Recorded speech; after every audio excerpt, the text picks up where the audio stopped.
Okay,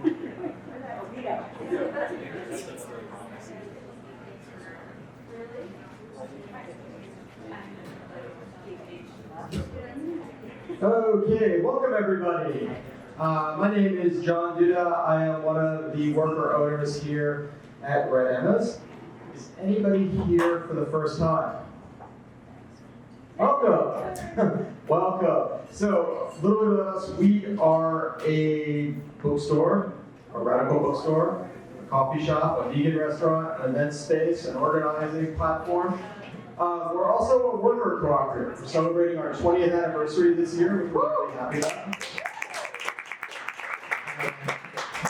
One of the things we're trying to do is get ourselves a birthday present in the form of $25 million clawed back from giant hospitals and universities in Baltimore City and put into creating more spaces like this. More worker cooperatives, more community land trusts, more affordable housing, more community gardens, more of basically everything that is far more useful to the city than like another $1 million in compensation from a university executive.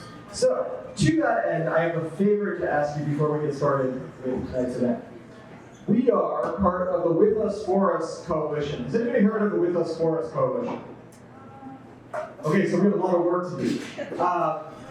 Basically, if you are a registered voter in Baltimore City and you want to see more worker cooperatives and more community land trusts and less money in the pocket of overpaid hospital and university executives, then you need to sign this petition. This will get a ballot initiative on the ballot this November that will authorize the city to go after these institutions, get them to pay a quarter of what they would pay in property taxes, and put it into supporting community wealth building in the form of worker co-ops, community land trusts, and all sorts of other wonderful things, controlled by a board with workers and co-op advocates and union folks making those decisions. So it's a really, really good way to show your appreciation for spaces like this and help us get more of them.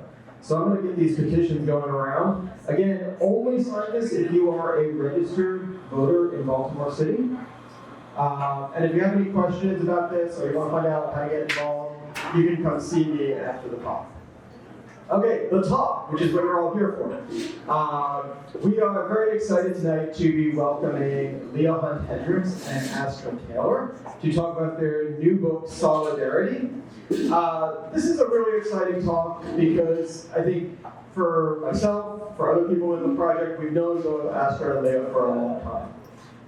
Leah is somebody who has done, I would say, some of the most incredibly strategic work to organize philanthropy, to organize people with wealth, to actually put that money, not just into charity, but into strategic, strategic vehicles for creating radical social change.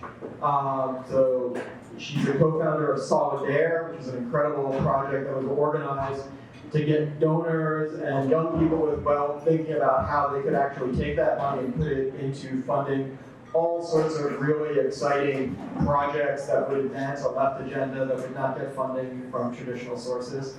It's probably not an exaggeration to say that organizing work catalyzed the infrastructure that projects like this depend on for financing today.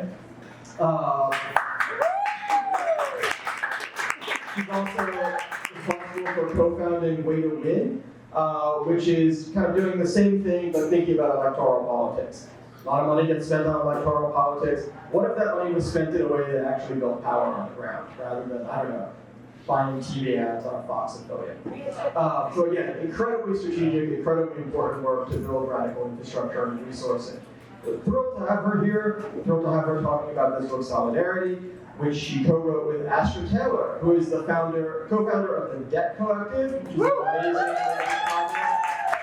fighting for debt abolition in the United States and beyond. I know there are a couple of Debt Collective organizers locally here, so if you want to find out how to fuck with debt, you need to talk to them afterwards. Astra is also a filmmaker. She's made a number of films about philosophy, which are brilliant and unlike many films about philosophy, actually watchable. She is also the author of numerous books. I don't know if I'll remember them all off the top of my head, but The People's Platform, which is a fantastic book about the politics and the political economy of the internet. Democracy May Not Exist, but We'll Miss It When It's Gone, which is one of my favorite things that she's written. A book called Remake the World, which is a collection of essays that came out. And then most recently before this, the Massey Lectures on the Age of Insecurity, which is, I think, was a Red Emma's Book Club selection this year. So if you want another way to support Red Emma's besides helping us get $25 million for the city book co-ops is to join the Red Emma's Book Club, and you get a cool book mailed to you every month. Sorry.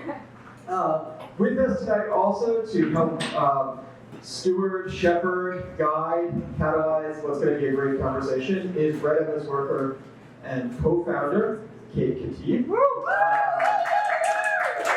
who is somebody who works, as well as working locally in Baltimore, works on a national level as the co-director of Seed Commons, which is a national network of non-extractive loan funds that create the possibility for spaces like this and all sorts of other worker control projects to exist. So please join me in giving our whole panel a warm welcome tonight.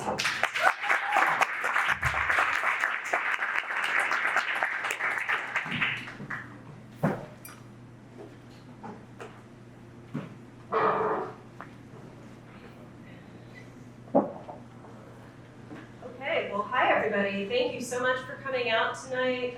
John, thank you for that intro. Thank you to y'all for looking at the petition. Thank you to Debt Collective for being here and for all the work that you're doing. This is exciting. I'm excited to get into this event. I'm excited to get into our conversation. But I think before we kick things off with our convo, we're going to hear a little bit from the book. We're going to ask Leah and Astra each to read a little bit, just so that you get a sense of what's inside the covers. So Leah, I'll pass it over to you. Great. Hi, thank you all so much for coming out today. It's great to be here. And I'm going to read a little bit of the introduction. Can you hear me okay? Etymologically, solidarity relates to the word solid, from the Latin solidus, meaning of a strong, firm, or substantial nature or quality. For Emile Durkheim and later sociologists, it's a measure of group cohesion. Generally speaking, solidarity is that which binds a group, that visceral feeling of connection and mutuality, that sharing a hometown, alma mater, or favorite sports team can produce. Importantly, though, this means that solidarity is not always a positive force or a driver of progress and change. These bonds can be neutral, reactionary, or transformative, depending on the community and context. Solidarity creates passionate in-group bonds, and these can justify violent othering, as evidenced by the exclusionary solidarity of white supremacists, ruling elites, and jingoistic nationalists. In its reactionary form, it's the easy draw of like to like, and often aggressive in its rejection of that which is different. This is what Kevin Phillips, author of The Southern Strategy, called counter-solidarity, and what he sought to foster in order to build a Republican majority to obstruct the social movements of the 1960s and 70s. And it's what continues to fuel the right-wing forces that surge around the world today. In contrast, we're interested in what we call transformative solidarity, the kind that propelled the fight for civil rights, along with other movements that have sought to expand the circle of inclusion, while also altering society's very character. This is the force that achieved universal suffrage, won the 8-hour workday as well as the weekend, made the modern welfare state viable, defeated Jim Crow, enshrined disability rights, and much more. Solidarity has stretched across the globe, linking abolitionists in the 19th century, national independence movements in the 20th, and activists agitating for the cancellation of sovereign debt in the 21st. It's the tie that binds women, queer, and trans people, as well as workers and debtors fighting for equality and freedom today.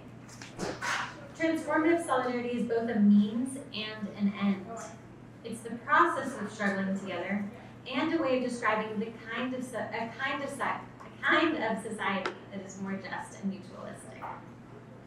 Where reactionary or counter-solidarity emphasizes given identities, usually racial, religious, class-based, or national, and aims to benefit a small group by excluding those who are different, transformative solidarity aspires to create systems that benefit everyone. Transformative solidarity points us towards the fundamental fellowship of humankind, connecting us with others despite differences. In this sense, it bonds but also bridges. Both reactionary and transformative solidarity have indelibly shaped the world we live in today. But it's the constructive power of transformative solidarity and its role as a bulwark against reactionary strategies of divide and conquer that primarily concerns us here. Historically, the question of solidarity has been raised at times of massive changes in society, a motif we continue here. Contemporary conceptions of solidarity first began to take form amid the Industrial Revolution and the emergence of modern capitalism and in the wake of democratic revolutions of the 18th century. As kings were deposed and the church's role as a locus of moral authority waned, philosophers and citizens wondered how society could hang together without a monarch or God. What could bind people in a modern, pluralistic, secular age? As we enter a new period of instability and change, we must ask similar questions today. What can enable us to come together despite entrenched social divisions and the immense power of self-interested elites, so we can address the crises that threaten us? And more terrifyingly, what happens if we cannot?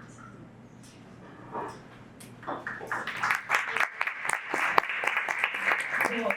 I'm Astra. Thank you so much for being here. It's so great to be at Red Alice. Thank you to my old friend Kate and to John for that amazing introduction. A bookstore and a vegan restaurant is basically my favorite combination. I like vegan food and I like to read. So I'm in heaven and I'm so happy to be here. And I'm happy to be at a place that just to me represents solidarity. I mean, it really feels like we're with a group of people who already know what we're talking about here, and it's so exciting to be with you and be thinking together. I'm going to read a little bit from a chapter called The Power of Numbers. Power in Numbers. I don't even know what my book is actually. What the chapters are called.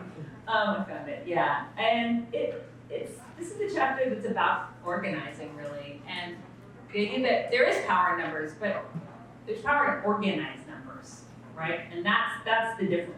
A small number of us, when we're organized, when we're building solidarity, we can do incredible, incredible things. And this is from the conclusion. So in this chapter, we revisit different examples of movements. So, for example, the way that solidarity was constructed among disabled people in the fight for disability justice. That wasn't an identity that was just a given. And I talked a little bit about the work of the Debt Collective.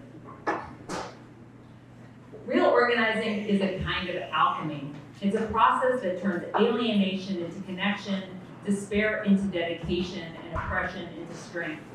When solidarity generates and channels the three core elements of effective organizing, identity, vision, and strategy, regular people have a fighting chance of shifting the balance of power in a more just and sustainable direction. The solidaristic spirit has been conjured countless times, transforming participants and societies in ways great and small.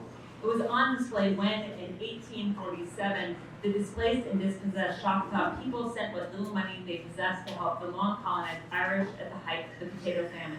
And during the Great Depression, when the employed and unemployed found common cause in the fight for economic assistance. It manifested in 1979 in Utah's Great Basin when cowboys, indigenous people, and environmentalists collaborated to successfully derail government plans to build the MX intercontinental ballistic missile system, which would have been the world's largest nuclear weapons facility. The contentious coalition's motto during their organizing meetings was, quote, "Leave your guns at the door," which they meant both figuratively and literally. It was there in 1984 when striking British miners found support from gay and lesbian activists who were also under attack from the Thatcher government. It was visible in 2014 when Palestinian activists advised Black Lives Matter protesters in Ferguson, Missouri on how to cope with state violence.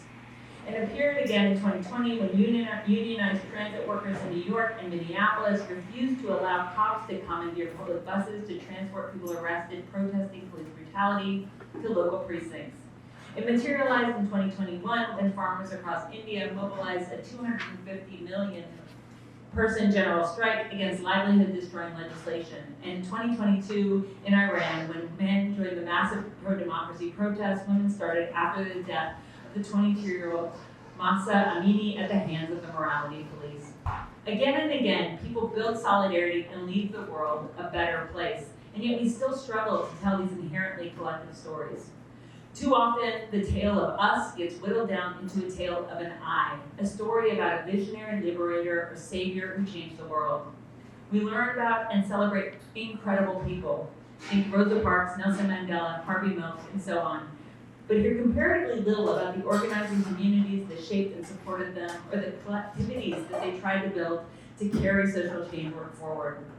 Our simplifying, celebrity-obsessed culture mythologizes and distorts the legacies of talented organizers and historical figures, while also amplifying a handful of contemporary mediagenic activists, the latter too often possessing a knack for social media and self-promotion, but lacking a commitment to an organized base they are accountable to and work in tandem with. This emphasis on lone heroes is a kind of flip side to our fixation on increasing numbers for their own sake, or on bigger protests rather than better ones. An unhelpful binary emerges as a result. Social movements are imagined to consist of charismatic individuals on the one side and nameless masses on the other. But real organizing is something else entirely. In reality, every successful effort to challenge the status quo has required a multitude of people playing a wide range of roles. Allowing for this diversity is one way to grow both numbers and meaningful organization, by making space for people to bring their whole selves, plug in where and how they can, and learn new skills and discover new capacities, while also offering them opportunities to become more invested and engaged. To unleash the power in numbers, our goal must always be to bring more people into the fold and to truly empower them, which means enabling them to harness their own creativity and conviction in coordination with others. Ella Baker, who helped build many of the most important organizations of the civil rights movement, including the Student Nonviolent Coordinating Committee, or SNCC, called this approach group-centered leadership. Considered by many to be the most gifted organizer of the 20th century, Baker believed leadership should be shared and accountable, and she practiced this ethos as much as she preached it, influencing many important activists over the course of her remarkable life. This is a quote from her. "You didn't see me on television, you didn't see news stories about me. The kind of role that I tried to play was to pick up pieces or put together pieces out of which I hoped organization might come. My theory is strong people don't need strong leaders." What they needed instead was to be, quote, bound together by a concept that benefited the larger number of individuals and provided an opportunity for them to grow into being responsible for carrying out a program. This, we believe, is as good an understanding of solidarity as any.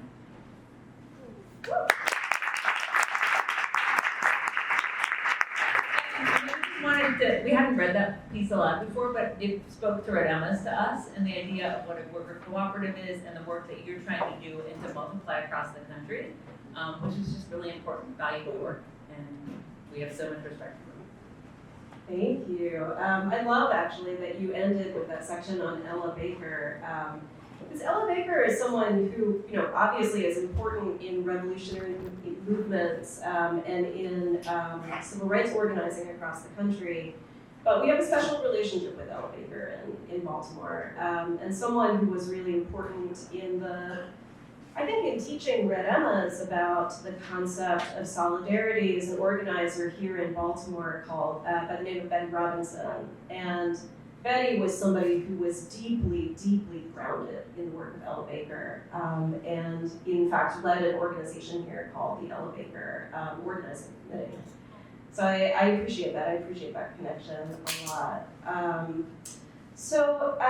want to come back to the concept of solidarity as you define it, because it came out in little bits and pieces in the sections that you both read. But I think before we do that, can you talk a little bit about how the books came together, and especially talk maybe a little bit about the kind of political and historical context that the book is evaluated in? Yeah, sure. So I think we each have our own trajectory in thinking about the concept, and then it transformed a lot as we worked on it together, which we started doing in 2020 kind of as COVID was setting in. We wrote an article about it in 2019, and then we started working on the book then. But my trajectory with it started back in college, basically. I was studying political philosophy, and it was also the war in Iraq, and there was a lot of organizing happening on campus, But in my political philosophy classes, we would talk about justice, and it was, John Rawls, A Theory of Justice, or Isaiah Berlin, Two Theories of Liberty. We talk about freedom, we talk about kind of procedural aspects of democracy, but never solidarity. And in these organizing spaces, it was all solidarity was the key term. And over time, I got involved in solidarity economics work, and in some aspects of the global justice movement, and solidarity was just always, transnational, the term that would bind people across their national work, and so it was just striking to me that there was so little in the library shelves. Like literally, if you go to the library and you go to political theory and go to S, there's like maybe a few books. Most of them are on the Polish solidarity movement, and there's a few small things, but nothing that really was like a theory of solidarity and really traced this.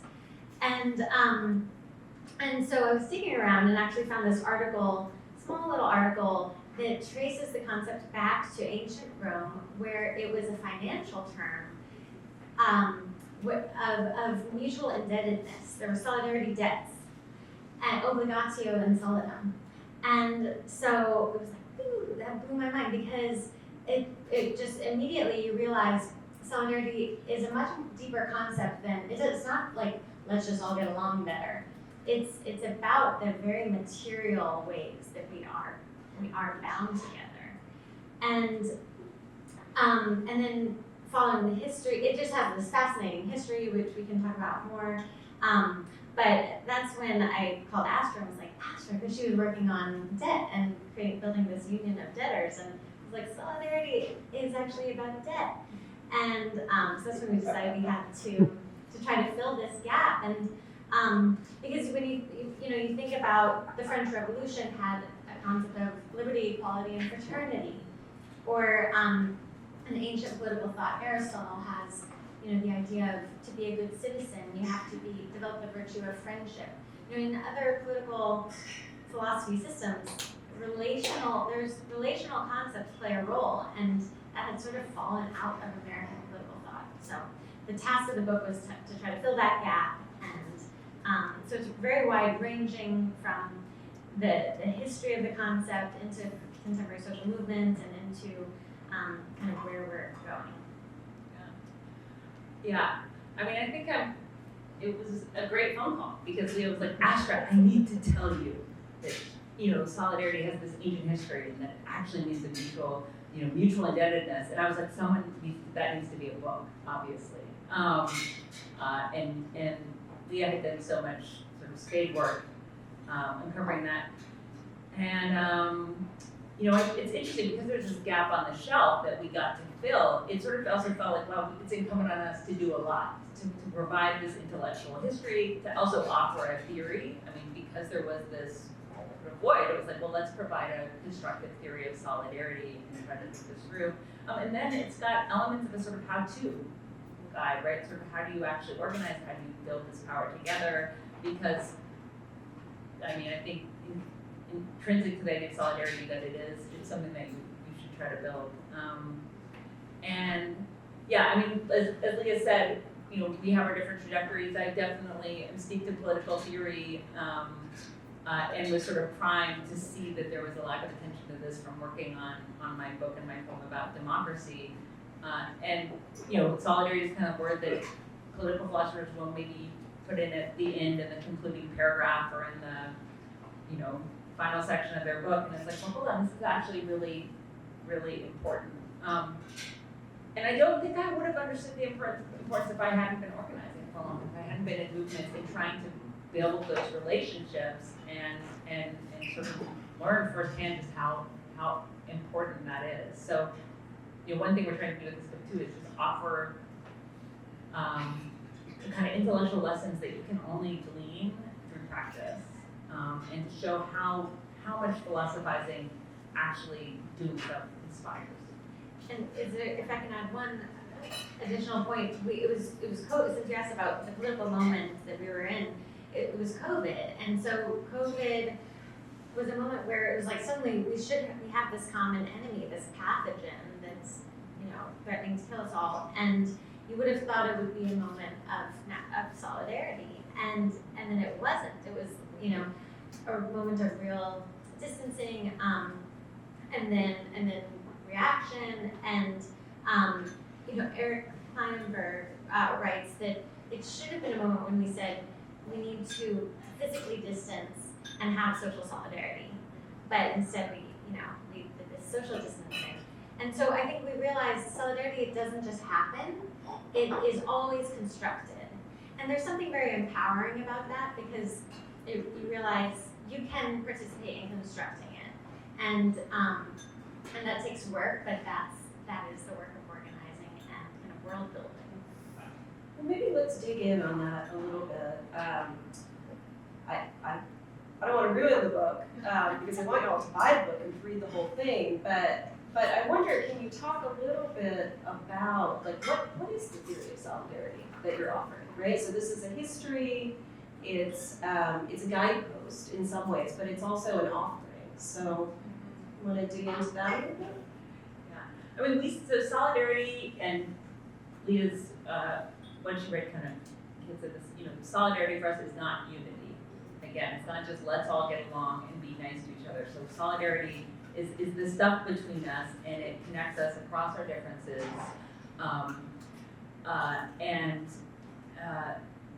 In its most basic sense, it's like a kind of form of social cohesion. But also, as the section pointed out, that's not always a good thing. So one thing is clear: the book actually begins with an example of reactionary solidarity. It begins with an account of the Southern strategy and attempts to divide and conquer people along racial lines to serve plutocratic interests. So we counter that with a vision of what we call transformative solidarity, which, in contrast to reactionary solidarity, seeks to expand the circle of inclusion, to build a bigger we, and to transform political social structures. And we come to this framework by going through the history of the term, and we kind of juxtapose two traditions, parallel traditions, that really started manifesting at the height of the Industrial Revolution. So again, this period of tumult and change, and we're in a very tumultuous period now where people start asking, what holds us together? So the economy is changing, patterns of, just ways that people are living. People are no longer subsistence farming, they're moving to these urban centers. There's actually a new recognition of infectious disease, where that people are still connected materially through germs and stuff. They, that you can infect each other even if you're not touching. There's all these questions, all of these things arising, and and solidarity becomes something that a group of French intellectuals are discussing. So anyone who took a sociology class probably read Emile Durkheim in college. A few people in this room probably teach Emile Durkheim to their students.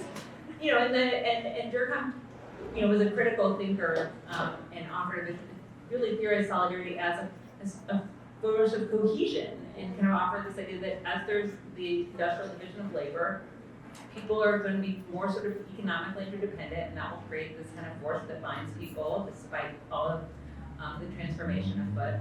And he, I think what's new in the intellectual history, but will be new to a lot of people, is that he was part of a larger community of thinkers that actually rallied around the idea of solidarity, and they, with a political tendency called solidarism, and they were these philosophers and statesmen, very influential, very powerful in French, who really were like, this is it. Solidarity is the concept, and it was a massive sort of intellectual trend, right? There was this idea that solidarity was taking over. We quote Smith, like solidarity was on everybody's mind, the idea of the day. And they are theorizing solidarity as a kind of mutual indebtedness, and that becomes a way of thinking about the welfare state, and how we can sort of recognize our intrinsic solidarity and our obligations to each other to build a more fair society. And then there's the other track, which is the labor organizing, right? And a more militant concept and sort of class-conscious conception of solidarity. And we draw on both of those to provide a theory of solidarity that sort of connects that idea of solidarity as kind of cohesion, but also solidarity as change and transformation. And we don't see that as contradictory. Do you want to say more? Yeah, I mean, just that, yes, we need to hold together, but actually for societies to hold together, societies also need to evolve, we need to have change. And those two traditions we see as very complementary, and our idea of solidarity kind of holds that dynamic of cohesion and conflict. Yeah, there's this great quote from Audre Lorde that you have in the book. I think it's just even in the introduction. I didn't write it down exactly, but the gist of it is that what we're talking about here, I think, is a solidarity that recognizes our differences while celebrating our points of sameness, right? So it's okay to talk about sameness. There's value, right, in seeing where we have common elements in our struggle, recognizing those, but at the same time, it's not about creating something that's homogenous. It's not about, like meets like. And I think that's kind of key to the distinction you're making, right, between reactionary solidarity and transformative solidarity. Yeah, some of the early thinkers would talk about the human body as having all these parts. You have a leg and an arm and a heart and a lung, and these are all very different things, but they're working together to create a common body. So it's different parts working towards a common purpose. When it's reactionary, that becomes very exclusive and seeks to not only exclude the other but potentially annihilate whoever is outside. We think that there's almost always an us-them to any group cohesion. I think we don't, maybe a controversial point in the book is that we're not like, again, it's not like let's just all get along. Like any group sort of tends to define itself against that, which it is not. But that can be okay. The question is, how are those borders and boundaries defined? How porous are they? Can people move in and out? Can they be hospitable, forgiving, or are they hard and fast and where you seek to like annihilate that which is outside of those boundaries? So that's the way we think of that distinction. It's not just like we don't like reactionary solidarity and we like transformative. They're structurally different.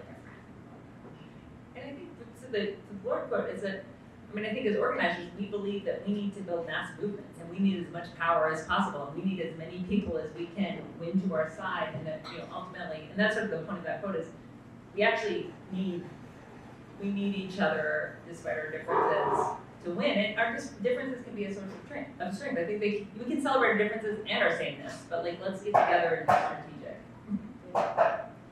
Yeah, can you talk a little bit about, so one of the things that's been a pretty common refrain over the last 5 years, more than that, but especially in the last 5 years, are these concepts of mutual aid and allyship.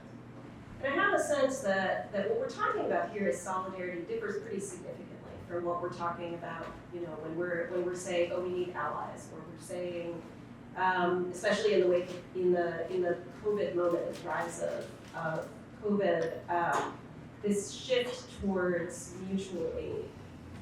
How does that factor into your concept of solidarity? Yeah, I think that on the one hand we call allyship a semblance. We talk about semblances of solidarity, like charity, philanthropy. We talk about as a semblance of solidarity. We do include allyship there.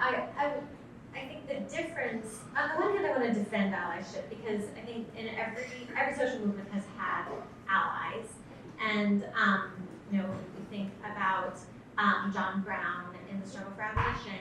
Frederick Douglass was a major ally in the struggle for women's rights. I come from, transparently, it's in the book, so I'm not, just divulging a secret. I come from a family with an oil company and grew up feeling a lot of guilt about that. And I wanted to be an ally to movements that were, working on climate change and economic redistribution. And so, but the key difference where allyship goes wrong is when it sees itself as kind of being like a benevolent helper. Whereas solidarity, you see that your struggles are really, you are actually a beneficiary of the work that you're engaged in. And so that's how we would distinguish allyship. Yeah, and I think it's interesting, right? Because there is this kind of there is this dimension in the concept of solidarity that you all are building, and that I think a lot of us are living, which is it is really about mutuality, right? It is about a kind of a back and forth, right? So mutual aid in the sense that like Dean Spade talks about it, but not in the sense of what I think we often call mutual aid, which is, oh, I'm going to put money into a GoFundMe and then it's going to get sent somewhere. That's important, right? Like right now in Palestine, that's how people are getting their families out and across the border into Egypt. But there, I think, are some interesting limitations around how we think about solidarity in the context of that kind of financial support. Leah, do you want to talk a little bit about the organizing you've done in philanthropy and how that sort of factors in here? Sure. So let's see. So I grew up really critical of philanthropy and the ladies that lunch, like that sort of model, you know, and it's charitable and you're having your tea at the Plaza Hotel while you write your checks to whatever. So philanthropy has a lot of problems with it, and it's just obviously it's just broken that we live in this, that we created a system over the past century where wealthy people can get a tax write-off by putting their money into a structure that is meant to give away just has to give away 5% of it a year. So it's actually growing. The money is growing in the stock market, and you just give away a small percentage. And then meanwhile, you give to organizations. Sometimes the things that benefit you. There was recently an article in the New York Times about Elon Musk's philanthropy and how he was just giving to organizations that pretty much it was like a school for his own kids and a community that like his rocket blew up over it, and so he felt bad, and so he gave them some money. And so this is money that should be going in, that should be taxed, and then should be used to fund public goods. Like this is the money that's meant to pay for our healthcare and our education. And so we list a lot of ways that philanthropy is problematic. And yeah, I think it's some interesting stories. We named some names. It's poor Astra. We both might lose some friends over this chapter.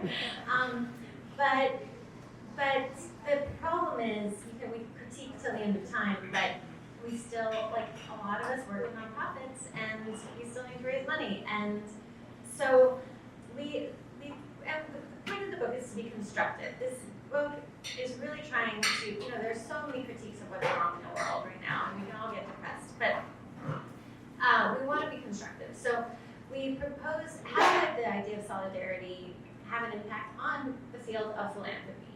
So for people in the philanthropic sector, how could you use this to apply to your work? And this is what I tried to do by building an organization called Solidaire, and the purpose of which is to, basically accompany social movements.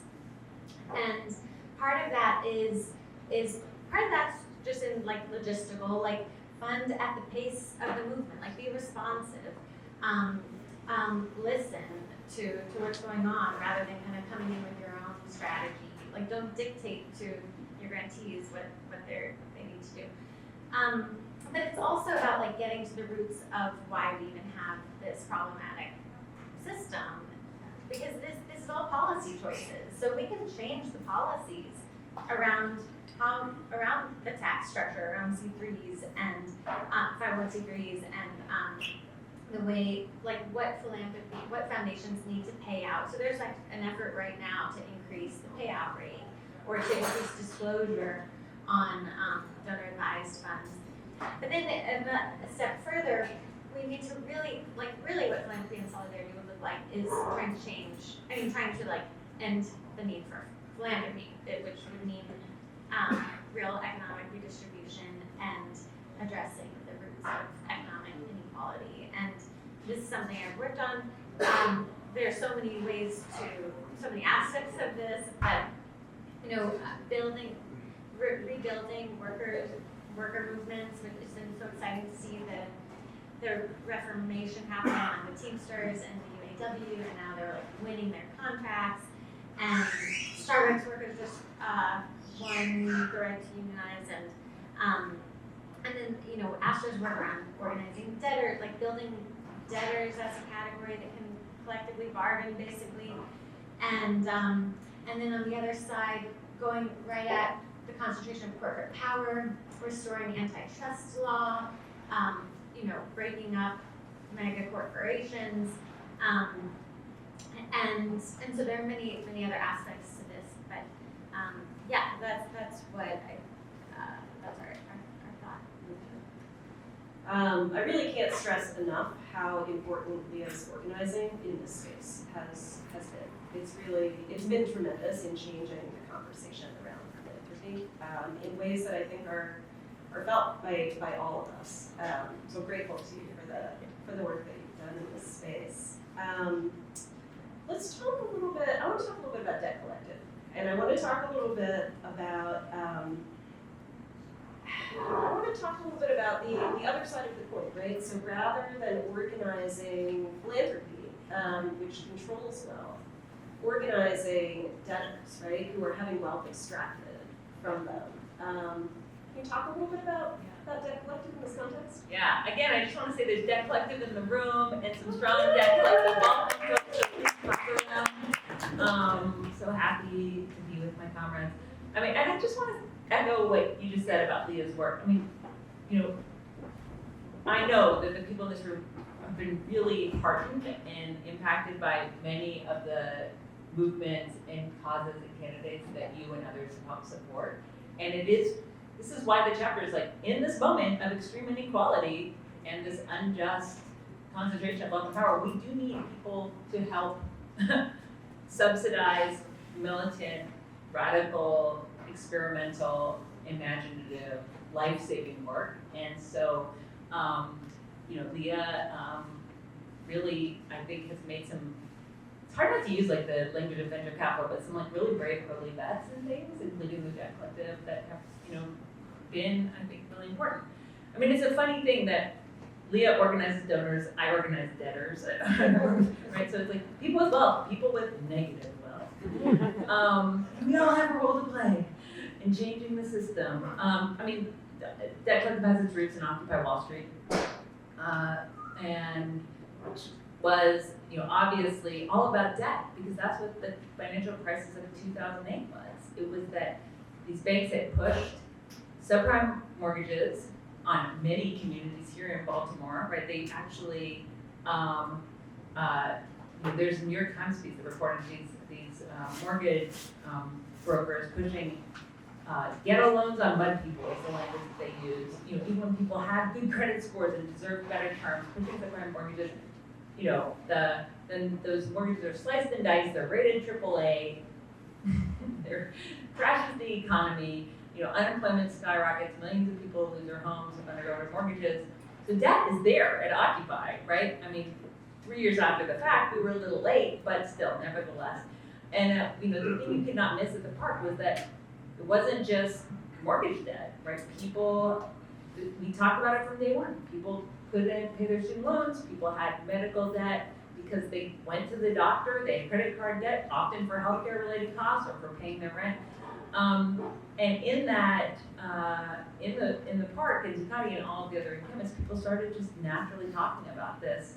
And I'll just, sort of like Leah's phone call to me, like, oh, this is the origin of solidarity. I was talking to one of the co-founders of the Debt Collective with a guy named Thomas Goki, and he said, someone should organize a debtors union. And I was like, yeah, someone should really do that. And I did not think that I would be one of them, and that I would be here 12 years later, like still going. But, it was this idea that because of the way labor law is structured, which is something we talk a lot about in the book, a lot of us will never have a chance to join a labor union, but we're still in the economy. And we need to find ways of coming together collectively to exercise economic power. What appealed to all of us about debtor organizing is that it's a quick jump from going, I have student debt. Why? Because there's not free universal public college. I have medical debt. Why? Because there's not universal quality health care, right? So the solution is to fight for those things. And So yeah, we've been organizing for the last decade, demanding debt abolition or debt cancellation. We reject the language of forgiveness because we believe debtors did nothing wrong. There's no shame in going into debt to meet your basic needs, to expand your educational horizons. And we've won to date over $140 billion of debt cancellation for the government, which, we are keenly aware that is nowhere near enough, but I think it's important to go back in time and remember that was off the agenda.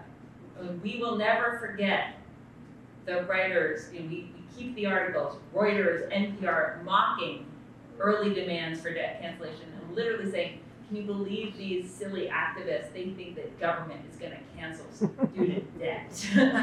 And the government has canceled student debt because a small number of people got organized. And in fact, the campaign really began when Obama was president. We organized a debt strike of 15 students, the Corinthian 15 students, refusing to pay their debts, plus a strong legal strategy, slowly building solidarity among debtors, first from one predatory for-profit school, Corinthian colleges, then other students from other schools saw their struggles as similar, so we started building solidarity across the different predatory colleges, and now we have a movement of debtors that includes a strong caucus of senior citizens, folks who went to fancy, Ivy League schools, people went to state schools, people who never finished their degrees, and we're building that solidarity amongst debtors and a new identity that didn't exist before, and that, I'm proud of the work we've done, and we're expanding into medical debt and housing debt and other issues. School lunch debt is one of our organizers works on that. But I just think it's important to remember that, just take from this lesson the fact that, it really is constructed. And that, again, a small number of organized people can really have outsized power. And there's just actually so much work we could do. And actually it can be exhausting, people can burn out, but it's actually really life-giving and really generative and really amazing work too. Yeah, I mean, we would not all still be in the struggle, right? Yeah. If there wasn't something that was generative about it.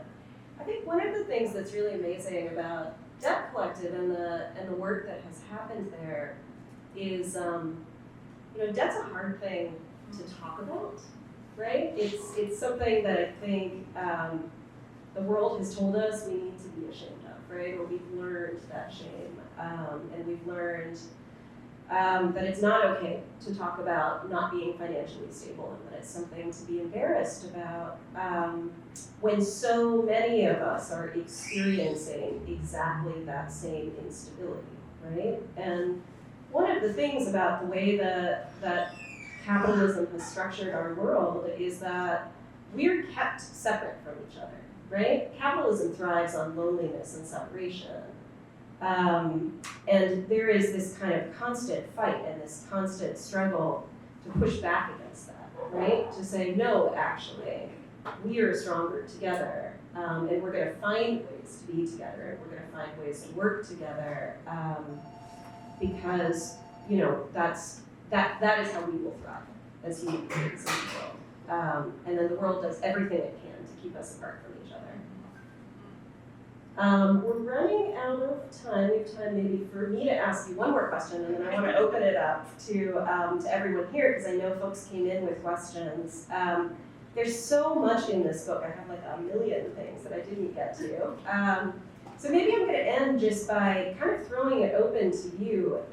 This is a book that spans history. It digs into theory, it digs into sociology. What are the concepts that you want to pull out that we haven't talked about yet? Oh, yeah. Yes, I mean, just speaking to your point about capitalism, I mean, one, I think it's really important to recognize all the ways that solidarity is sabotaged, and we recount some of them. Fortunately, you could write many, many books on this topic. From a kind of culture of, isolation and individualism to the shame that people feel, for their financial struggles or for their gender and sexual identity, you name it, all these ways we're kept apart, to just outright criminalization. I mean, we are seeing in recent months attacks on people who are trying to help others get reproductive health care, right? Aiding migrants is criminalized. I mean, I have been working on a story about Cop City and talking to folks about the criminalization of the Solidarity Bail Fund, and there's now a new law that says you can't bail more than 3 people out of jail without breaking the law. So there's a really concerted effort to suppress solidarity. You wouldn't need to do that if people didn't have a strong instinct and impulse towards it. So that, as we were writing that section, I think we started to wonder, started to almost have a kind of thought experiment. Like, what if all of that capacity, all that energy, all those resources, all that state capacity was actually redirected into cultivating solidarity instead of squelching it? And so we proposed the idea of a solidarity state. And this, we are so behind ideas to use the state as an engine of redistribution to make sure people's basic needs are met, right? But we actually think it's really important for leftists to think about how you actually create solidarity among people so that people can A, protect those gains and feel connected to each other and participate more actively, right? And that's actually that element of thinking about the state as not just a means of redistribution or providing basic infrastructure, but actually kind of cultivating a kind of social ethos is really important because the right wing is doing that. And I like to quote Margaret Thatcher. She's very quotable. She said in 1981, economics is the method, the point is to change the heart and soul, right? And that's what neoliberalism did, right? It made us feel more atomized, less empowered. And we really think that solidarity is interpersonal. It can be organizational. You can build it in your union or at your workplace, but it can actually be institutionalized through social policy, and we have some ideas about that. So the idea of a solidarity state is something that we're excited about, and I think probably eventually we'll have more to say about. And Kate told us that she was going to ask this question about any other philosophical concepts that we wanted to touch on. So we end the book with the concept of the sacred, and part of the reason why is because Durkheim, when he originally wrote about the division of labor and how we would become, we were interdependent economically, so shouldn't we feel interdependent? Realized no. By the end of his life, he realized that what really holds communities together, what really creates solidarity, is a shared concept of the sacred. And this can be secular. This isn't necessarily religious. He's like, it can be a rock or a tree or a crucifix or whatever. But it's something that we actually become a community because we share through this shared focus, and it organizes our habits and our practices. So even if it's protecting human life, animal life, protecting, we decide this planet is sacred. So an orientation like that we can develop sort of rituals around that pulls us together. And the problem is that under capitalism, money is what is sacred. There's a philosopher, Philip Goodchild, who writes about the theology of money. And money right now organizes our time, attention. All we do all day is buy and sell and make money and spend money and try to accumulate more. And so almost actively, just in the same way solidarity we think is constructed, we can be intentional about what we decide to hold sacred. And so that's where we sort of want to end the book, is to think about this is, it's state level, like Astra said, organizational, but there's also just this very personal element of almost developing virtues of solidarity through our sacred practices. I love that. What a nice ending. Can we give them a round of applause?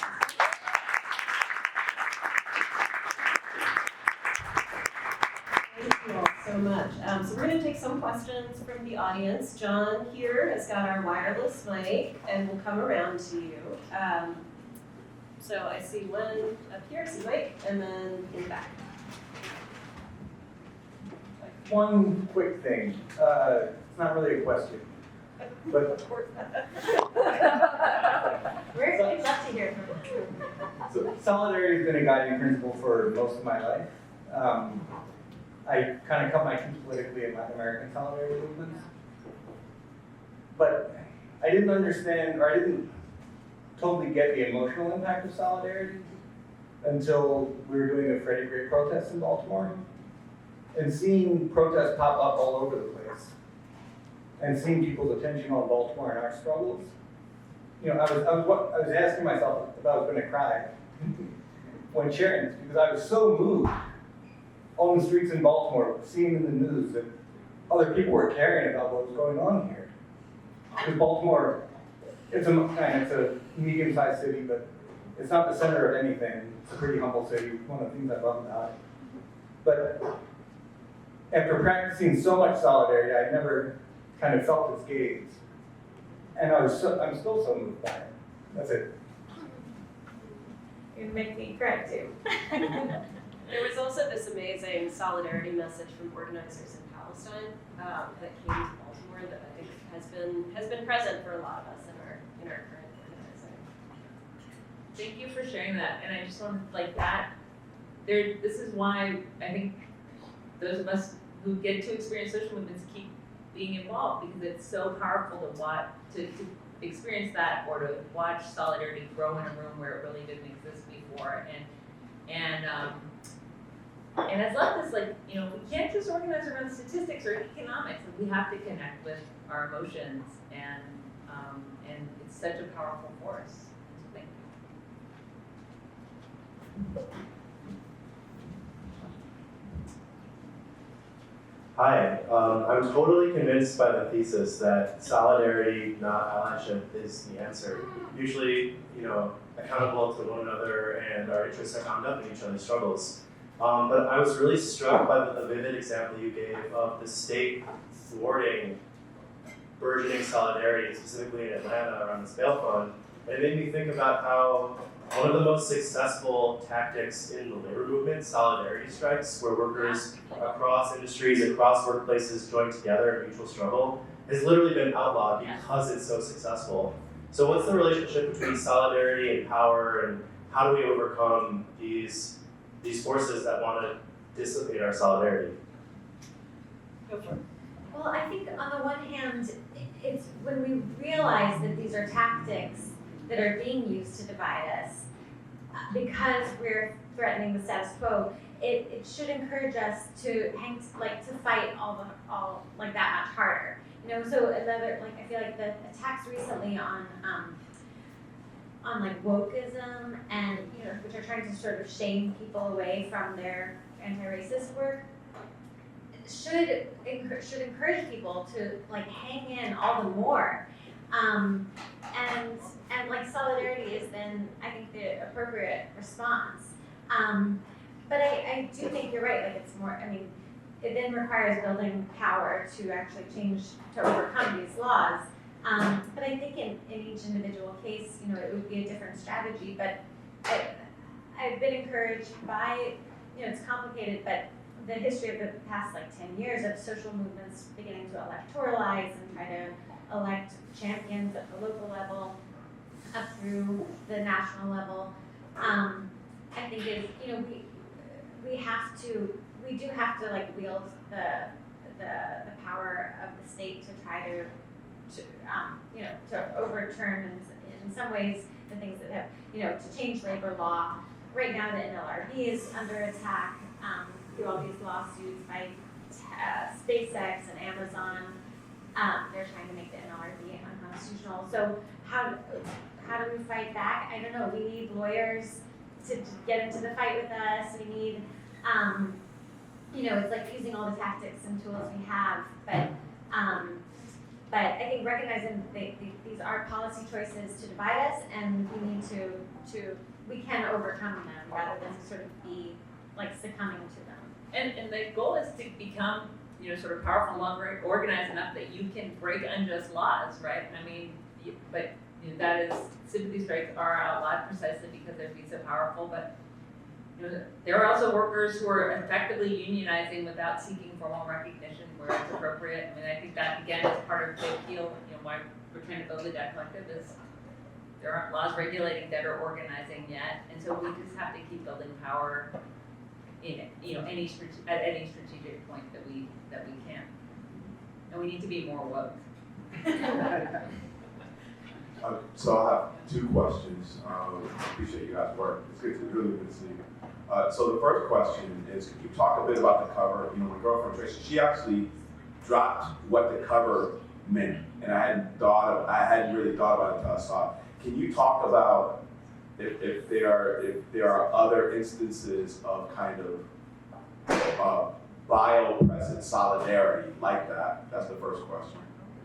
And then the second question is, I wrote on Ella Baker, but I think that we get Ella Baker wrong. I think that for political reasons, she's articulated as writing against and working against charisma, and doing it and buying into that actually ignores a powerful role charisma can play in building solidarity. So I was wondering if you could talk about, so the first is the question, the second is you could talk about kind of that, what role can and should charisma play in building solidarity? First question is something we've never gotten before, so I'm like, So this is an image that I had on my wall for a long time in my office by an artist named Roger Peet, who is an artist with the Just Seeds Collective, who folks probably know. So it's a murmuration of birds, either kind of maybe even forming a bigger bird, or maybe sort of resisting or rebelling against the bigger bullying bird. So what struck me is it looks like a starling cloud. And it's one of those things that you see persisting in nature no matter what. Right. And they exist as a unit, but each individual bird is part of a huge collective. So as soon as I saw it, I was like, wow, that is brilliant. Well, I appreciate that, yeah. And it is interesting, your comment about I don't know what the phrase you would use, bioconforms or something, is that one of the impetuses, or one of the inspirations for these early theorists of solidarity was this kind of burgeoning ecological consciousness. They didn't use the language we used, but they were recognizing like, wow, we're breathing the same air and we're connected to the natural world. And in this sense, it's like, yeah, solidarity is real, right? We are all connected, which doesn't mean we don't have to politicize it and build structures, but actually it's not just romantic, it is a fact of our biological existence. And so I think that is something we wanted to play with. Can I jump in just a little? Yeah. So I'm a bird watcher, and I spend a lot of time on the bay. One of the craziest things that I saw was a bald eagle had stolen a fish from two osprey, and the osprey were chasing the bald eagle and fighting it. This one osprey stopped the fight and hovered in the air and put out a call, and 8 ospreys shot down all these rivers, and all of a sudden there was a gang fight against this bald eagle who dropped the fish and flew away. Amazing symbolism, right? The bald eagle. Charisma, I think that's really interesting. Charisma, but how can we have collective charisma? I feel like this is, I have my work as an collective, and also as a journalist and a filmmaker, and it's like, how do you challenge the personal narrative, the charismatic hero, to tell a collective story of charisma? My film about democracy was trying to make democracy the star and not, a politician or something. So I also think, movements need to be cool if they can be, but not in an exclusive way, in an inviting and majority building way. But I think I'd like to see collective charisma, and I think that's a power we do want to wield. But I think, this idea that what I took from the part about Ella Baker is that, a leader creates other leaders. We're always trying to build more power, and that means empowering others and sharing the skills of leadership, not hoarding them, right? And making yourself so instrumental that, if you disappear, the movement disappears, or you sell out, the movement's corrupted. So I need to raise my hand and call on myself. Okay. So thank you both for this. I have a question about international solidarity. Been on my mind a lot. I'm sure it's been on a lot of other people's minds. Thinking not just about Palestine, but also thinking about, say, Cuba. and so many other places around the world where we can see that our shared destiny is bound up with each other and that we have a responsibility to act, right, in solidarity. But there's a thing that happens with international solidarity where there's like two models for it. There's one which is a kind of like internationalism from below, where really the only legitimate thing you can do is to be in solidarity with other people who happen to live in another place. And then there's a kind of like, a lot of times tanky solidarity, which emphasizes the mediation of solidarity through nation states, right? And one is not in solidarity with just the people who happen to live over there, but one is actively positioning solidarity within a global system of blocks and alignments. And I find both of these to be sometimes, unsatisfying.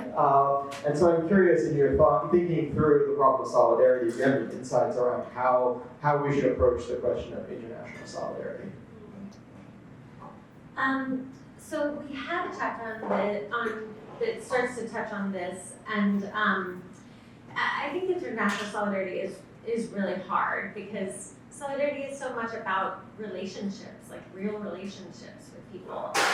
It's hard to sustain those across massive distances,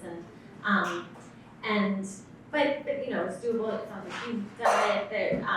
The World Social Forum used to be a space where people would kind of gather every year, grassroots activists from around the world. I think that thinking about the concept of solidarity, not just as an individual practice, but as a concept that can structure the economy, which I think relates to solidarity economics, and can also relate on the international level, I think is an interesting way to approach it as well. So we look at the independence movements of the kind of 50s, 60s, 70s, and the new international economic order, which really proposed an international system that was more based on solidarity as opposed to kind of market liberalism. So I think that there's sort of a way to approach it that gets beyond just like the dynamics of how do you sustain those relationships. And then as we get to today and the what's happening in Gaza and Israel, we've been thinking a lot, as Astra and I have been talking about this, about the fact that, well, first of all, like, you can't have an ideal, there's no, like, was it Lenin that said you can't have socialism in one country. Who said that? Who knew? Someone knew. Oh, but no, but we live, like Chile had its elected its very radical president recently, but then the markets sort of come in, and we saw this happen in Greece 10 years ago or so. It's very hard to like create a lot of social progress in one country when the international markets come in and start to discipline it. And so we all really have an investment in international solidarity, in like thinking about the kind of the world order, basically, like world making. I really recommend a book by Adam Gedeshu on this, World Making After Empire, and Femi Taiwo's amazing work as well on climate reparations in particular. He talks about as sort of one of the most important priorities for reparations and international solidarity today. But in this moment with Israel and Gaza, it's like, it's not just sort of an optional thing. This is not a struggle that's just happening on the other side of the world. This is an issue that's going to fundamentally shape the world, like the international world order. All of the international institutions that were built after World War II are essentially being like undermined right now with the with the U.S. vetoing the UN resolutions and ignoring, rulings by the International Court of Justice, and so like to feel secure that you live in a peaceful society, it really requires an international order that's committed to peace. And so that's why we think of even solidarity in this moment with Israel and Palestine it's not just like a morally benevolent thing to do. It really is about our interconnections. So I don't know. Got to professionals. I mean, I think the left has been aiming at, workers of the world unite, internationalism for a long time, so we're not gonna pretend to be like, we got the silver bullet, everybody. But we think it's the critical horizon, right? And we can't ignore the challenge and have to figure out ways to weave our struggles together in concrete, organized fashion. So, but yeah, we don't pretend that there's an easy route. And we do try to tell, the incredible violence that has been brought to bear on people who have made serious inroads in challenging the capitalist regime. So the stakes are really high and the consequences are serious, and we try to tell that story as best we can in a chapter. So one more hand up here in the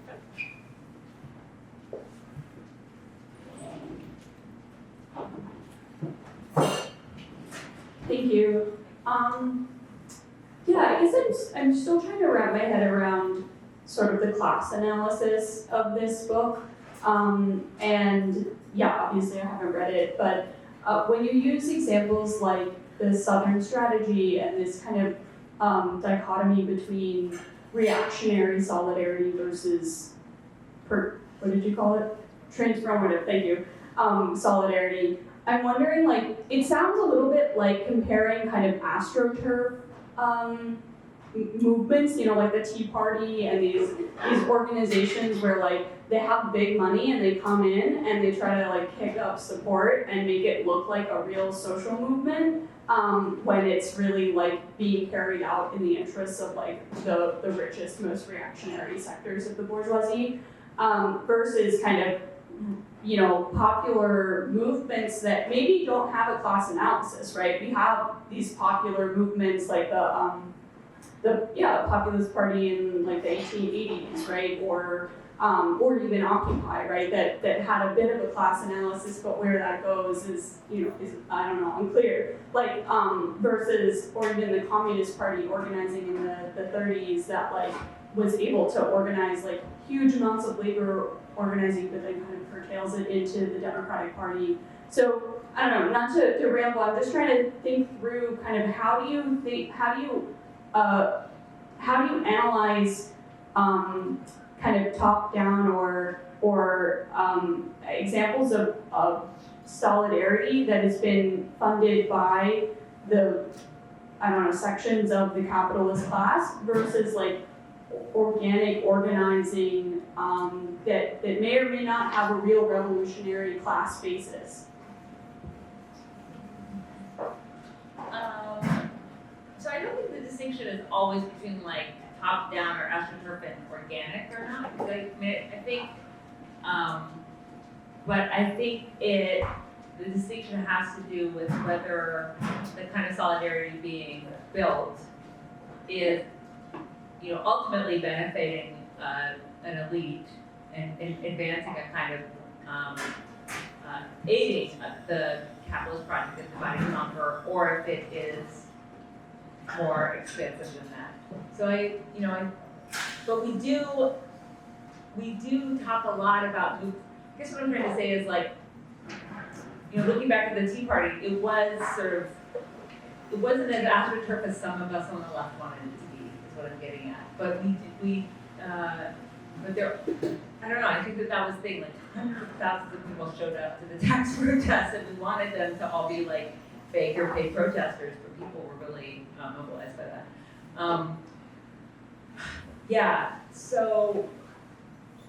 But yes, there are definitely plutocratic interests that are, the Southern strategy is a great example where it is a very purposeful, coordinated effort to divide the working class in order to maintain power. I guess I'm just thinking about the organic versus authentic kind of divide raising, which isn't really our framework. I don't really like those words either. But I guess the class analysis is sort of still what I'm trying to chew on, and but yeah, sorry, not to interrupt. Yeah, I mean, I think part of the main thrust of the book is to shift away from like left-right polarization to bottom-top polarization. So class is like a huge part of that, but we do also see, you know, the tools of like racism and gender discrimination, and you know, all these tools are used to drive, to like intersect into drive working class movements, and so it is, I think, a really like intersectional approach, I guess. We're not like class essentialists. We don't think, you know, I think the reason Marx and the Marxists didn't actually ever write a book about solidarity was because they thought that, you know, the working class would just like come together and like have the revolution, and that it wasn't like constructed. And I think that we do feel like it takes real work because there's a lot of forces.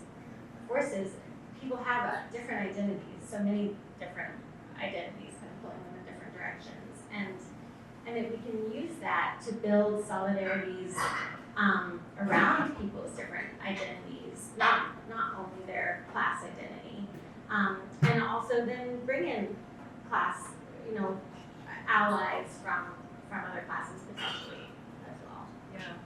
Yeah, I mean, I think, you know, I think, you know, the Debt Collective is a socialist organization, or, you know, but not one that demands that you have that ideological framework to come into it. That, you know, so I have the book has a very robust critique of capitalism, but I think Leah is getting at it, which is, you know, we're also trying to think, when you're actually organizing people, you have to speak to their multiple identities and their lived experience, and it's, you know, and so in that sense, the class element is mediated in our analysis by just the complexities of people's day-to-day lives and the identities they hold.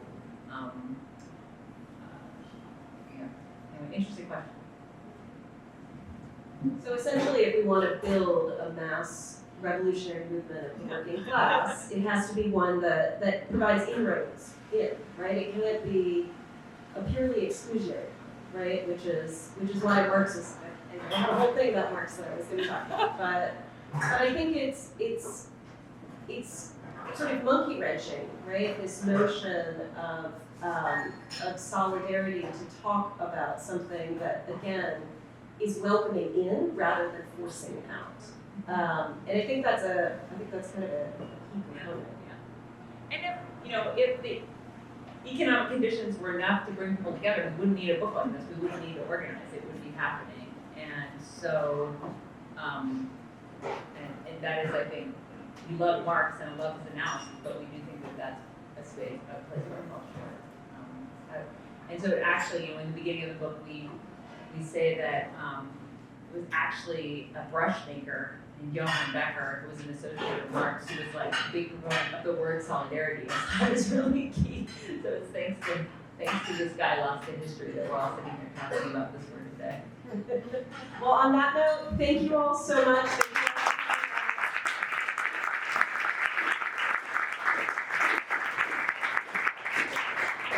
Again, I'm going to remind you to check out the With Us, For Us collaborative, sign a petition, or talk to John, or other organizers who are here if you haven't yet. We have copies of the book for sale in the back, the cafe. I think the food side is shut down, but the drink side is still open for a while. So please hang out, buy a book, come up and get it signed. Thank you all so much for coming out. We'll see you soon. Thank you.